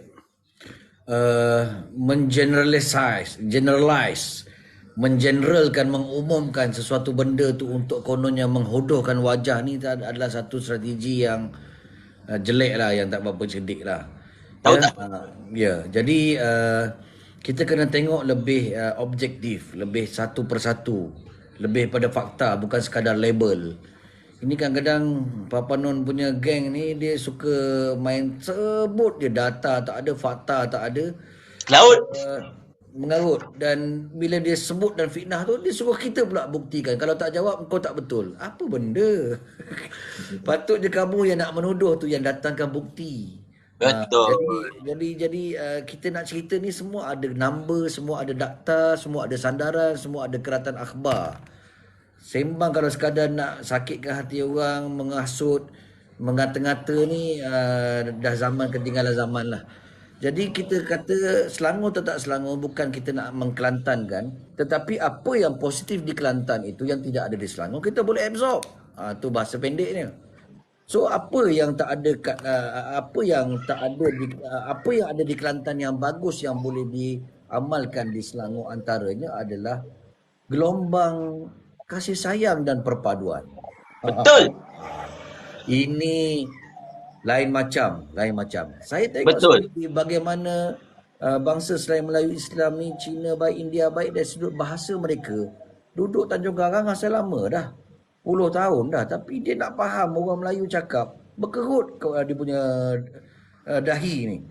Dia kadang-kadang banyak lagi yang masih guna Google Translate bila berkomunikasi menggunakan WhatsApp. Kita ada. Melampau sungguh Google Translate. Ya, ada. Begitu juga dengan bahasa dia, kita cakap laju sikit dah mula tak faham. You cakap apa tadi? Kan, itu dah puluh tahun. Itu tak masuk lagi yang 1.2 juta yang masuk tak keluar. Ini yang memang Tak, jangan Ustaz. Saya itu kena bagi ke tangan polis tau. Ustaz jangan. Tetapi bila kita tengok di Kelantan sendiri dari sudut perpaduan, memang bangsanya Cina, bangsanya India, tapi boleh kecek Kelantan, boleh Tahu tak kecek pun. Terengganu. Dia berasimilasi begitu baik dengan masyarakat Terengganu, masyarakat Kelantan. Mereka boleh sarapan pagi, orang Melayu Islam di kedai Cina. Cina ni fluent cakap bahasa Inggeris. Bahasa Inggeris. Cakap bahasa Kelantan. Tak Bahasa dapat Inggeris puyuh hebat Kelantan tu. tak dapat perpaduan macam tu dekat pantai barat ni. Tu yang kita nak ambil. Bukan sekadar gelombang perpaduan dan kasih sayang, tetapi kita buktikan dengan 33 tahun ini, provokasi yang kononnya gelombang hijau ini meruntuhkan kuil tokong, ganas ala Tatar di Mongol. Sembang. Ini sembang dan Tahu tak dakwah pun. kosong. Kan dah hampir 33 tahun tokong Buddha yang terbesar di Asia Tenggara. Yang baring ada, yang duduk ada, yang berdiri ada, tak pernah dicuit langsung. Tidak pernah dirobohkan sama sekali. Ya, ini orang kata bukan sembang, ini adalah faktanya. Jadi benda ni yang kita boleh ambil. Ya, benda ni yang kita boleh ambil. Sedangkan kita tengok perkauman di Selangor ni kadang-kadang panas, sudahlah bahasa tak menguasai. Kan isu kuil anggota bomber itu apa namanya? Yang kena pijak mati tu. Adib. Adib Adib. masih lagi gelombang yang panas di antara kaum di negeri Selangor ni yang kita boleh ambil. Kedua, walaupun dari sudut material pembangunan di Kelantan tu taklah sehebat bangunan pencakar langit tinggi di Selangor, tetapi itu mengaburi mata. Siapakah owner-owner bangunan-bangunan tinggi tu? Bangsa lain juga, bukan bangsa Melayu kita. Tapi alhamdulillah bila kita tengok mikro dari sudut ekonomi di Kelantan, disahkan oleh Jabatan Audit Negara, so mendapat tempat yang cemerlang, baik 90% lebih selama beberapa tahun berturut-turut, tak seperti mana di negeri Selangor yang kononnya maju tadi. Maka itu sebab kita tengok Kota Baru Mall pernah menjadi satu supermarket yang ataupun mall yang terbaik di Asia. Ya, ini ramai tak tahu cerita ni. Dan jualan Tesco ekstra yang tertinggi adalah dekat negeri Kelantan. Dan flight domestik yang antara yang tinggi, top 3. Ya, selain daripada Pening adalah Kelantan. Menunjukkan bahawa rakyat Kelantan ni walaupun material dengan kerajaan dia dipandang miskin, tetapi dari sudut dia punya rakyat dia kaya. Orang yang jenis belanja kat Tesco Extra ni yang sorong raga masuk, tarik barang, tarik. Ini orang miskin ke orang kaya, tuan-tuan? Orang kaya. Yang jenis naik flight boleh pergi pagi balik semula ke petang ke Kelantan. Ni bukan orang calang-calang, kaleng-kaleng orang kaya. Saya pergi ke Kelantan, tuan-tuan rahmati Allah SWT. Saya tanya kat kawasan Kelantan, Pak Cik, Haji, kat sini ada tak orang miskin saya boleh bagi-bagi sikit bantuan, bagi-bagi sikit orang kata, yalah sedekah ke apa. Dia menung hampir 10 saat. Dia fikir lama. Dia kata, Ustaz memanglah kedai-kedai rumah sini nampak buruk, Ustaz. Dia tak cat kebersihan dia gitu, tapi nak cari orang miskin payah, Ustaz. Tak jumpa. Ambo mikir balik, padahal dia adalah orang yang biasa bergelumang dengan masyarakat. Ya. Maka kuasa beli rakyat dia cukup hebat. So benda ni lah yang kita nak. Ini orang kata biar apa-apa asal bergaya, tak guna juga. Nampak macam kaya bangunan hebat tapi bangunan bangsa asing. Kan nampak macam kaya, rupanya pokai tak boleh berbelanja. Benda ni yang orang kata tak payah nak dikelantarkan. Unsur baik tu yang kita ambil. Kan? Begitu juga dengan apa lagi ya? Sementara Ustaz fikir ni, saya tambah tadi. Saya nak tambah sikit sebelum saya serahkan balik pada Ustaz dan juga pada Nurul Islam. Sebab aku dah geram masalahnya kan. Sebab saya tengok komen ke bawah ni, ramai yang mempertikaikan apa Ustaz cakap. Terutama anak apa-apa yang kurang kasih sayang. Manalah tidak. PMS punya live tadi pun dikhabarkan 1,000 lebih ke 2,000 orang view je. Macam live aku ni masalah sekarang ni. Alright. Apa yang kita memang, kalau saya cakap terus terang, kalau anda semua nak kata kami nak mengkelantankan Selangor, ya betul. Kami nak mengkelantankan Selangor. Apa dia? Nombor satunya, kami mahu perpaduan di antara kaum luar biasa seperti mana dekat Kelantan. Di mana orang Cina dan India Kelantan cakap bahasa Kelantan. Macam kita sekarang ini, kita cakap bahasa Melayu kita lah. Tak adalah tiba-tiba orang Selangor pula cakap Kelantan tak? Itu nak okey. Kita nak orang Cina dan orang India di sini, di Selangor ini, di Sungai Burung lah mereka kecil pun contohnya kan. Mereka fasih berbahasa Melayu dengan betul dan mereka boleh bercakap. Tak kira siapa, orang DAP, orang MCA, orang gerakan, aku tak kira siapa kau, kita nak mereka ini fasih bahasa Melayu. Macam mana orang-orang Cina dan India dekat Kelantan. Itu nombor satu. Nombor duanya, kita nak pastikan, kita nak orang-orang dekat Malaysia ini, dekat Selangor ini, kuasa membelinya macam dekat Kelantan. Macam Ustaz Zamri cakap, orang miskin dekat Kelantan tak ada. Rumah memang kadang-kadang tak rawat, tak semenggah orang kata kan. Tapi, kuasa membeli orang Kelantan luar biasa bang. Sebab itu Ustaz Zamri kata tadi betul. KB Mall adalah antara mall yang paling laris dan paling besar yang berada dekat rantau Asia Tenggara ini tau. Kalah Pavilion. Saya nampak satu komen. Kalah Pavilion dengan KB Mall. Betul cakap? Pavilion memang gah bang dekat Bukit Bintang tu. Memang cantik, tersegar indah, macam-macam butik luar biasa. Kan? Butik antarabangsa dekat Pavilion. Berapa ramai orang yang beli belah dekat Pavilion. Dia orang datang Pavilion pun sekadar cuci mata je. Oh tengok cantik baju tu, cantik baju tu. Tengok pegang, tengok tag. Okey tak jadi, jalan bye-bye. Itu yang berlaku dekat Pavilion tuan-tuan sekalian. Jadi apa gunanya kalau kita ini sekadar melukut di tepi gantang. Kita nak mengkelantankan Selangor, orang dekat Kelantan ini ada kuasa membeli yang sangat-sangat tinggi, kaya-kaya dan sebagainya. Nombor 3, kita nak mengkelantankan Selangor. Sebab orang Kelantan, rumah mereka tanah sendiri, geran sendiri. Kita ni dekat Selangor, saya cerita tanah, rumah pun sewa. Nak beli tak mampu sebab harga rumah Yahudi. Dekat Sungai Burung mungkin tak ada masalah sebab rumah kampung. Tapi dekat KL, dekat Gombak, dekat PJ, dekat Kajang, kan? Dekat Selayang, dekat Rawang, rumah Yahudi belaka harga. Orang Melayu dia tengok je. Rumah mampu bilik mana? Mampu bilik. Tinggal rumah mampu tengok je di zaman Abdul Syari ni. PKNS tak buat rumah mampu milik sangat dah. PKS sudah tidak membuat rumah mampu milik. Yang ada sekarang ni cuma rumah mampu tengok yang diwujudkan dengan kontraktor-kontraktor yang bekerjasama dengan kerajaan negeri. Itu saja, kan? Jadi nak sembang konon-kononnya Selangor ni maju tapi rumah mampu tengok buat apa? Orang Kelantan miskin, orang Kelantan tak bagus, Kelantan ini mundur. Rumah sana tanah sendiri bang. Bukan sekadar rumah, tanah sendiri, geran kat tangan. Bak kata orang lah bawa kereta borok tak apa. Biar borok janji geran kat tangan. Daripada lawa cantik gila-gila, geran dekat bank. Buat apa? Itu nombor 3. Nombor 4 yang paling penting sekali tuan-tuan sekalian. Kita nak kesatuan hati orang-orang Selangor ini macam mana orang Kelantan sebenarnya. Mereka ini sangat bersatu padu. You usik salah seorang kita orang akan kacau you all semua.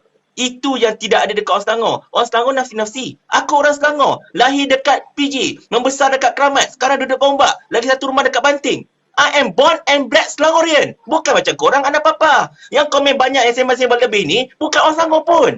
Cuma anak papa yang diupah untuk komen dan bagi ramai. Silakan komen. Aku tak kisah, tak ada masalah. Nanti lagi naik aku punya rating live. No problem.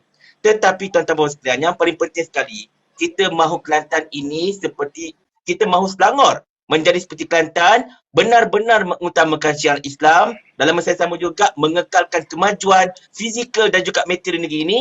Dan yang paling utama sekali, kita nak mengkelantankan Selangor. Di mana Kelantan, kalau anda tahu, beberapa tahun berturut-turut mendapat pendarafan 5 bintang pengurusan kewangan terbaik seluruh negara oleh Jabatan Audit Negara. Selangor yang maju, yang hebat, yang luar biasa, yang kaya, yang hebat, yang konon-kononnya sangat-sangat bombastik di bawah Pakatan Harapan, pernah tak dapat anugerah pengurusan kewangan cemerlang daripada laporan audit negara, Jabatan Audit Negara. Kalau pernah dapat di bawah Amirul Syari, tolong tunjukkan kat saya sekarang, saya nak tengok mana pergi je. So sebab itulah kita katakan, kita nak mengkelantankan Selangor. Sebab apa tahu? Sebab kita ada banyak sangat benda yang bagus dekat Kelantan itu yang kita boleh adapt dengan kemajuan dekat Selangor ni. You bayang tuan-tuan, negeri maju Selangor dengan hasil bumi, dengan industri yang kaya, dengan duit yang banyak, kita masukkan elemen-elemen positif di Kelantan dekat Selangor ni, Masya Allah Ta'ala, Selangor akan jadi negeri yang sangat-sangat luar biasa. Tak payah jauh Nurul Islam, ketika zaman Pakatan Rakyat, kita tengok betapa cantiknya Selangor yang ada PAS di dalamnya. Malam Merdeka, malam Tahun Baru, kita tak buat konsert, kita sambut dengan ceramah agama Ustaz Azhar Idrus. Luar biasa. Nurul Islam, kalau you nak tambah apa-apa soalan kepada Ustaz Zamri Mantap atau nak tanya soalan ke bawah? Sebelum Nurul tanya, ada sikit tambahan tadi. Saya Bukan saja kuasa beli dia kuat tau, tapi barang pun murah. Kalau sekadar orang kata makan tengah hari RM5 tu kenyang. Tak tahulah RM5 kat Selangor ni boleh makan kenyang ke tak. Itu RM5 siap air tu. Masih lagi dapat mengekalkan harga yang begitu baik. Kenapa kuasa beli hebat. Barang pun masih lagi stabil dan murah. Hei, itulah elemen yang kita nak ambil daripada Kelantan. Bukan nak tukar bahasa jadi kecek Kelantan orang Selangor. Wah. Sila Puan Nurul. Bu, orang Selangor cakap Kelantan sebenarnya. Dia sebenarnya Dr. Zamri, saya tertarik tau bila dulu kita tak dah terfikir nak jawab MB Selangor ni Amiruddin Syahri kan, tapi bila dia kuat sangat hentam Kelantan, dia menggunakan istilah nak jadikan Selangor ni macam Kelantan ke, kita rasa tercabar. Jadi bila kita korek balik data dan maklumat kan, tahu ke apa ni sebenarnya pengurusan air Selangor ni terlalu teruk sebenarnya kan. Pada tahun 2021 sebanyak 3 kali gangguan besar pada loji rawatan air yang menyebabkan 300,000 pengguna setiap kali berlaku terjejas dengan bekalan air kan. Lepas tu 6,000 kilometer pipe AC asbestos semen yang tidak ditukar. Bila kita cakap pipe tak ditukar ni doktor, dia akan menyebabkan berlaku kebocoran, paip pecah bawah tanah dan air akan mengalir keluar. Bila air mengalir keluar, maknanya apa? Dia macam kita masak nasi, lepas dah masak kita pergi buang. Kan? Jadi benda tu nak siap nak proses air tu dia akan memerlukan kos. Maknanya air kita ambil air sungai, kita akan masukkan chemical, kita masukkan kapur, kita masukkan ammonia nak hilangkan bau dia. Kan kita guna filtration system. Jadi semua tu saya kebetulan bekas bekerja di loji rawatan air. Kita bekerja dengan Puncak Niaga dulu. Jadi setiap proses tu doktor memakan dollar and cents. Dan apabila air itu hilang begitu saja, menyebabkan air Selangor ni mengalami kerugian dalam sudut operasi. Kan? Jadi bila dia rugi, apa dia buat? Tu yang 2 minggu lepas ataupun 3 minggu lepas, pemangku CEO Syabas, dia kata apa? Dia kata kita akan naikkan tarif air. Jadi kita nampak dah situ. Kan? Jadi macam mana rakyat terpaksa tanggung tarif air naik? Kerana apa? Kerana air Selangor dan kerajaan negeri Selangor tidak menguruskan air dengan baik. Itu tak masuk lagi isu loji tutup sebab apa? Sebab kilang haram. Kilang haram 2020, 2021, 2022 Dr. Zamri. Dalam dewan ni bukan saya reka ni bukan Papa Berry punya fakta ni. Ini sidang dewan punya fakta. Esko sebut dalam dewan 5,000 naik 5,700 kilang. 6,000 lebih pada tahun 2022. Itu yang kita tanya. Selangor ni nak hapus kilang haram ke ternak kilang haram? Asyik bertambah aja kilang haram. Kan? Papa Berry. Tak dengar. Mike. Ni dekat TSB, dekat Taman Sungai Buloh, berlambak-lambak kilang haram. Pergi cek kat situ. Betul. Penternakan kilang haram Betul, peternakan kilang haram doktor. Jadi kalau nak cakap nak compare dengan Kelantan, kan? Jangan compare dengan Kelantan. Kelantan ni 30 tahun lepas mereka telah dizalimi. Projek bekalan air Kelantan Utara yang sepatutnya disiapkan dan boleh menyebabkan air Kelantan kita susun sampai sekarang. Masa tu bila PAS menang tahun 1990, Datuk Seri Anwar Ibrahim Menteri Kewangan masa tu batal program. Menyebabkan air Kelantan ni dia terkebelakang. Kan? Dia terkebelakang dia punya standard dia tu. Patutnya kerajaan ni sepatutnya apabila dia dah tahu okey rakyat dia akan meningkat. Jadi infrastruktur air tu akan ditambah baik. Jadi bila disekat macam tu, dibatalkan projek, itu yang menyebabkan banyak pipe-pipe air yang lama, yang tidak ditukar. Dan sehingga ke hari ini doktor, hanya Kelantan dululah, sekarang ni Kelantan dengan Terengganu yang diberikan pinjaman daripada kerajaan pusat. Lain-lain negeri diberikan geran. Selangor sendiri dapat hampir 20 bilion dah geran daripada kerajaan pusat untuk infrastruktur air. Tapi kalau standard dia doktor, standard Kelantan dengan Terengganu lebih kurang, kan? Dan bagaimana 20 bilion tu, kan? Maknanya you tidak menguruskan air dengan baik. NRW kalau Kelantan dia kata 50%, Selangor 27%. Tapi kalau kita tengok jumlah doktor kan, Kelantan dengan Terengganu, dari sudut jumlah Kelantan Kelantan dengan Selangor 3 kali ganda jumlah dia. NRW Kelantan hanya 500 juta liter sehari. NRW Selangor hampir 1,500 juta liter sehari. Itu Betul. yang air yang mengalir keluar ke perut bumi, menyebabkan Syabas rugi.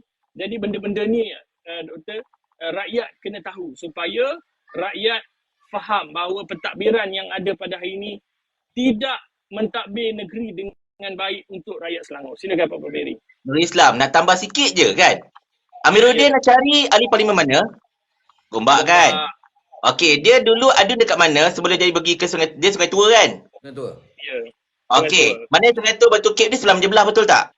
Sejarah asasnya. Dia don yang sama. Dia tukar nama je. Tukar nama je kan? Okey. Tertarik bila Nurul Islam cerita pasal air Selangor hilang tu. Weh, pipe dekat Prima Gombak tu tiap-tiap bulan pecah. Hanya sampai Ikman Ibrahim, iaitu sahabat kita, mendedahkan dalam dia punya TikTok, pipe tiap-tiap bulan kat Prima Gombak tu. Aku tahu tempat tu. Memang aku lalu. Memang tiap-tiap bulan Dr. Zamri, tiap-tiap bulan akan pecah tau pipe kat situ. Setiap bulan, dan setiap bulan jugalah orang kata apa, peniaga kat situ melalui kerugian sebab air telah mengalir dalam dia orang punya kedai tau sebab pipe pecah. Setiap bulan, bila dah viral, dah nak PRN, baru Amiruddin terhegeh-hegeh datang situ nak betulkan pipe pecah tu. Kalau tak diviralkan, kalau tak sekali PRN, sampai sudah tak buat apa. Itu yang, kehilangan itulah tuan-tuan yang menyebabkan kami ini rakyat Selangor terpaksa membayar dengan harga mahal, iaitu bila Syabas sudah kehilangan duit, mereka sudah tak dapat revenue, mereka nak cover balik revenue yang hilang tu, diorang letakkan pada mukanya. Letak pada muka Nurul Islam, letak pada muka Ustaz Zamri. Kena bayar lebih untuk tarif air. Kan? Dan lagi satu, nak cerita ni. Perasan tak billboard Amiruddin sekarang ni kan? Air percuma Selangor, legasi kerajaan negeri Selangor. Tak ada di Kelantan, Kedah dan Terengganu. Weh, lutut kau. Itu zaman Khalil Ibrahim lah, Dul. Air 20 meter padu zaman Khalil Ibrahim. Arwah yang mulakan. Diteruskan zaman Azmin, dihentikan zaman anda. Sekarang ini air percuma kena minta, kena pohon dengan kerajaan negeri Selangor. Tengok you layak ataupun tidak dapat air percuma. Dulu tak payah minta bang. Asal alamat Selangor, free 20 meter padu. Alah, Papa Beri, cakap banyak pun. Amiruddin dia tak faham benda ni. Dia sebagai menteri besar, dia mana bayar bil air. Dia tak rasa nadi rakyat tu, dia tak rasa kan. Bayangkan ni kes yang dilaporkan masa COVID kan, lockdown, masa air tak ada, satu kes tu air tak ada di Selangor kan, dia minta tanker air pergi hantar air ke rumah dia, ke swimming pool dia sebab anak dia nak mandi kan. Jadi what kind of leader yang sanggup buat begitu? Rakyat kat luar tak ada air, menunggu tanker datang beratur, dia boleh suruh tanker pergi hantar kat kolam renang anak dia. Jadi this kind of leaders ni kita kena stop lah kan. Kita stop demi keselamatan negeri Selangor. Baik, Papa Beri, hari ni kita dah zaman Amiruddin Syahri yang memberhentikan air percuma 20 meter padu tu. Dan saya baca data dan difahamkan yang bersasar, yang layak daripada 100% yang layak tu hanya yang memohon 46% lebih. Hampir kurang daripada 50%. So, yang dapat air bersasar kan? Penjimatan penggunaan dana kerajaan. So kalau ada reserve yang kononnya dikatakan meningkat dan banyak sangat, buat apa nak kata tak gunakan untuk kebajikan rakyat? So ini satu benda yang tak kenalah, baru dah lah bersasar. Lepas tu tak bersungguh-sungguh bagi pada golongan sasar, kurang daripada 50%. So, tahu tak apa.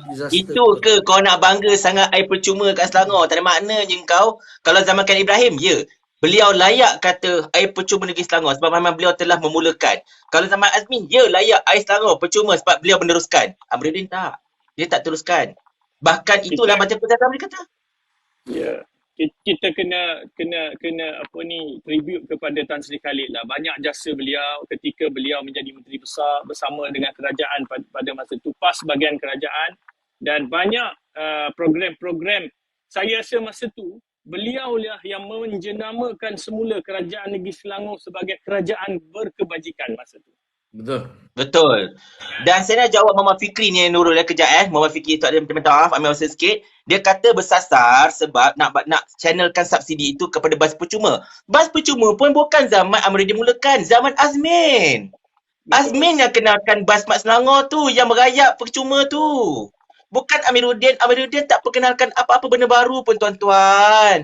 Dia cuma ambil benda lama je. Lepas tu claim dia punya. Boleh faham tak benda ni? Alah sedih lah aku kawan Lembu ni. punya susu, sapi dapat nama. Lembu punya susu, sapi dapat nama.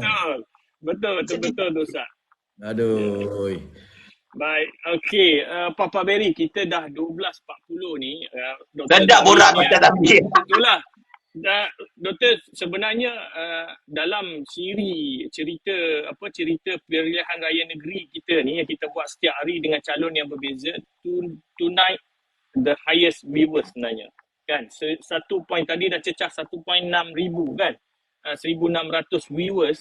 Jadi sayang kita nak stop sekarang ni sebab tengah peak. Tapi itulah Dr. Zamri pun esok ada jadual yang penuh.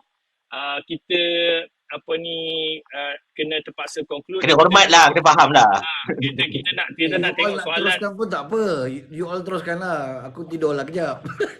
Tak boleh, Nurul tidur dulu. Tempat saya je. Menarik juga. Ya. Anyway, terima kasih pada Dr. Zamri. Kita minta Dr. Zamri untuk bagi okey, sebelum tu dia satu soalan yang kita lupa nak tanya pada Dr. Zamri. Doktor, what is your prediction dengan apa bila dah turun jumpa rakyat apa semua ni, Dr. Zamri rasa your chances untuk menang tu macam mana?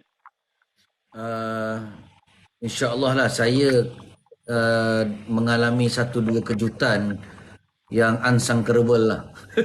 Di Burung bila berjalan ni. Pertama, banyaknya NGO, persatuan-persatuan yang minta jumpa kita untuk menyatakan sokongan. Yang sebelum ni kita tak pernah terfikir golongan ni untuk jumpa kita dan memberikan sokongan. Tapi kita sebelum ni nak cari mereka pun payah. Kali ni mereka pula yang cari kita tanpa diundang. Antaranya Pertubuhan Anak Jawa Parlimen Tanjung Karang yang mesra dengan UMNO sebelum ini menyatakan hasrat yang agak baik untuk memberikan sokongan apabila melihat kepincangan sendiri apa yang berlaku di negeri Selangor ini, khususnya DAP lah dinyatakan. Okey. Kemudian ada Persatuan Penjajah yang telah saya sebutkan sebelum ni.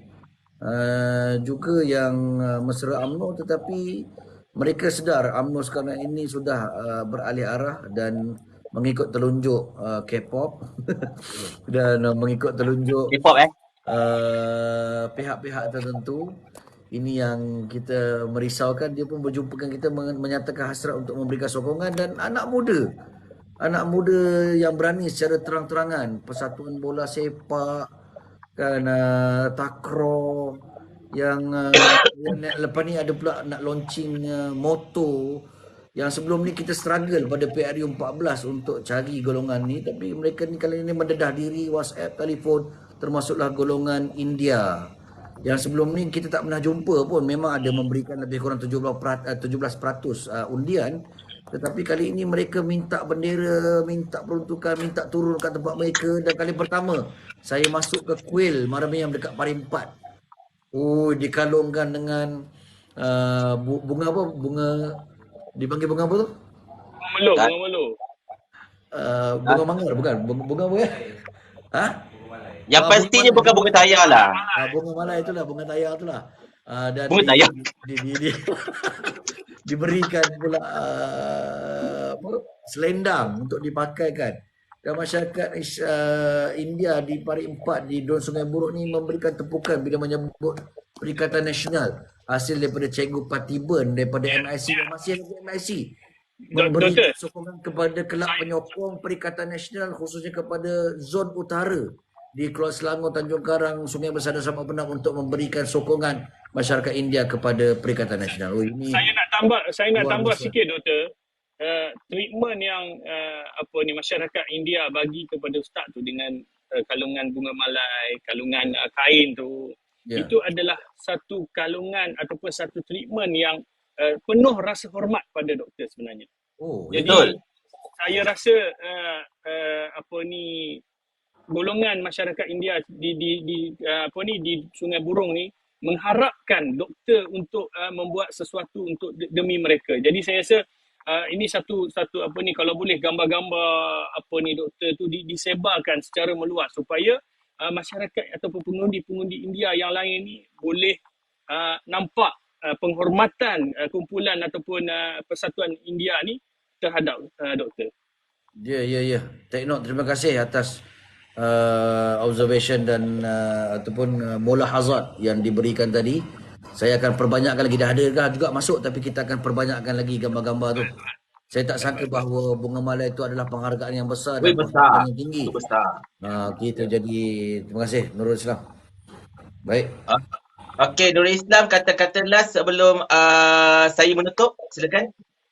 Kita bagi doktor dulu sebagai penutup kepada viewers kita, kepada semua yang mendengar. Kata-kata akhir. Baik, jadi bila kesinambungan daripada tadi tu saya rasa macam meremang lah sikit, macam ada peluang lah khususnya dekat negeri-negeri di utara Selangor ini, harapan yang cerah, dan kita nak gelombang-gelombang daripada utara Selangor ni dibawa ke bandar-bandar, dan saya rasa tak mustahil untuk di Sungai Tua ada giant killer. Kita nak kebobrokan-kebobrokan yang berlaku selama ni untold story oleh kerajaan negeri Selangor yang tak berperform ni di-reveal kan lebih banyak. Moga-moga orang nampak siapakah sebenarnya yang betul-betul nak berkhidmat, yang nak mengangkat rakyat sebagai orang yang diberikan perhatian lah yang sepatutnya.